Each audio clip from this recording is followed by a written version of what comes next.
South Florida. It's home to crystal clear beaches, world-famous nightlife, and world-class dining. A place where many people come to escape, and for some, sunny weather and permanent vacation vibes. Well, there's nothing like a global pandemic to put an end to the party. When Governor Ron DeSantis issued an executive order on April 1st shutting down all non-essential businesses, our world stopped. But that didn't stop some. During this timeout, we also took time out to assemble a list of the people we find the most fascinating this year.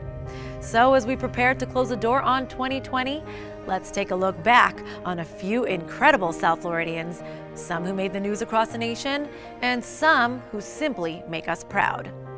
They have each found a way to leave an eternal footprint in the fabric of our beloved South Florida and beyond. I'm Kavita Channe, and this is our 7 most fascinating people of South Florida. Who exactly is David Einhorn, aka Papi from Papi Steak? Well, one publicist said off the record, I think he did real estate in New York. Now, his past may be a mystery to some, but what is clear is the man knows how to make steak. Oh yeah. And entertain those enjoying it. Papi is part of the inner circle of another David, Grutman, who put the Papi steak on his menu at Komodo, which since day one has been one of the best sellers at the Swanky Eatery. Now, Grutman and Einhorn then gave the popular dish its own stage with the opening of Papi Steak in Miami Beach, part of Grutman's ever-expanding Root Hospitality empire.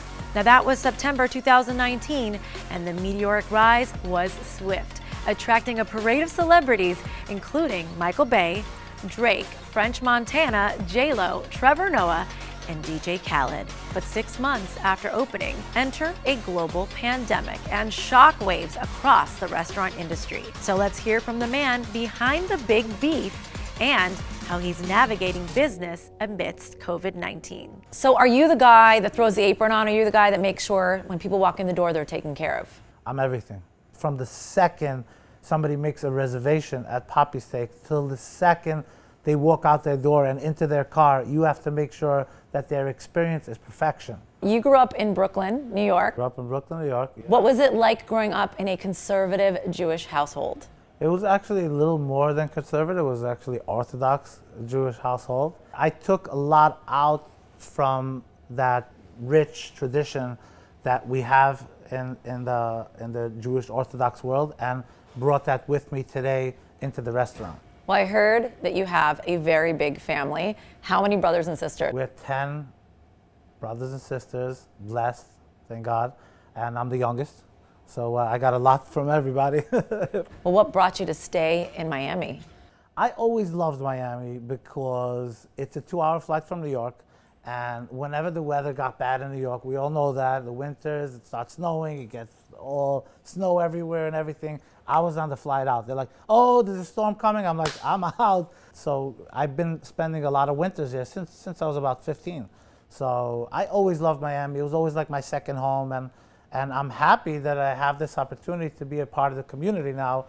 Well, you're not just a charming face and personality. You are a mean griller. You have your own secret sauce.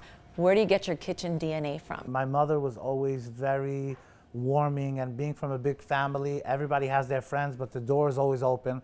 So they're bringing their friends over, and my brother's friends, my sister's friends, and everybody's always together. My mom's always in the kitchen cooking and bringing out fresh food and doing this and doing that. And so you kind of have that with you. So growing up, I was always the host between all my friends. I was always the one grilling and doing the dinners and hosting dinners and inviting people over.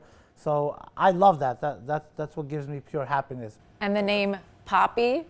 That's actually interesting. I have a friend, his name is Alec Monopoly. He's an artist, a very famous artist. And again, because I started with all the hosting and all the dinners, they were like, oh, Papi, Papi. And everybody was just calling me Papi.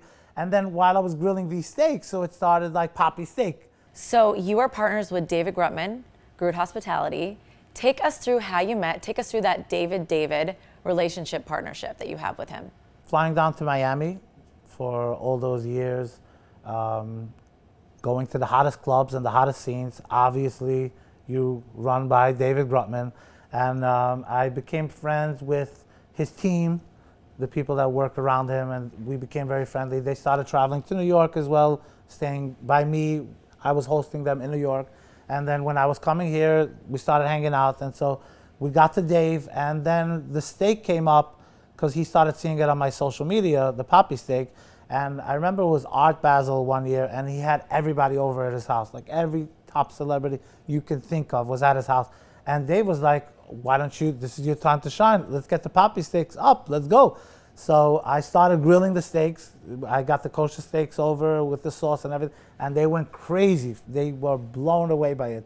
So Dave, being the marketing genius that he is, he's like, we just opened up Komodo, let's throw it up on the menu and see how it hits. And it became the #1 selling item on that menu. Take me to the conversation that you had with David going from a menu item to its own restaurant. So that's an interesting story. We were on the way to a Tao grand opening. We were on the jet. I was with Noah Tepperberg, who is the owner of Tao Group, and we were with Dave. And we were talking about the success of the steak at Komodo and what a great success it is, and how everybody around the world and social media is talking about it. And so Dave goes, he's like, you know, so interesting that somebody offered me a space in South of Fifth, a beautiful space, ready to go. And what do you think we should do there? And Noah goes, turns around, and we all were like, Papi steak. Would you consider it a kind of Jewish style steakhouse? Because you do have a lot of kosher menu items. I remember thinking that it would be amazing to be able to offer kosher items on the menu. We offer that in a beautiful vibe environment where people could really enjoy, and you've seen who comes here and all the celebrities and everybody's dressed beautiful. Like, we don't even have to enforce a dress code here because everybody knows we're going to Papi steak, we're going to look beautiful. We're going to dress up to the nines and makeup, and men are wearing, you know, beautiful suits and everything. To come here and be able to have all that and have a kosher steak or a schnitzel or something that you can really eat and enjoy, not just the salad, that was my dream, and that's what I brought with me. There's a saying, treat an ordinary person like a king and treat a king like an ordinary person. What's your philosophy on the way you treat the wave of celebrities that come through your door? Everybody's a king when they walk in over here. Kings and queens, that's all we have. Safe to say the restaurant industry was hit the hardest by the pandemic. How did you navigate this nightmare? It was a nightmare, but thank God that the second they would allow us to open up back again, that place would just pack up, which is amazing. It's crazy to me. Like, they told us to shut down. We had to shut these doors. It broke my heart shutting these doors. I never thought I would ever see it.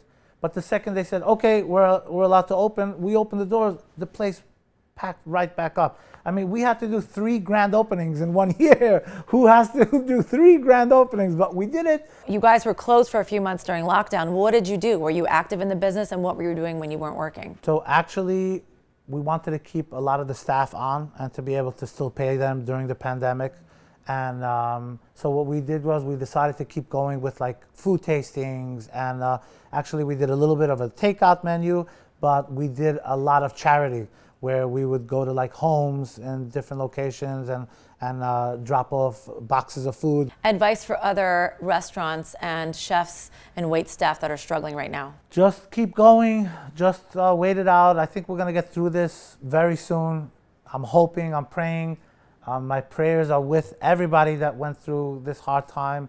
We're all in it together, and just be tough. Just stay strong. It's gonna end soon, and everything's gonna be back to normal.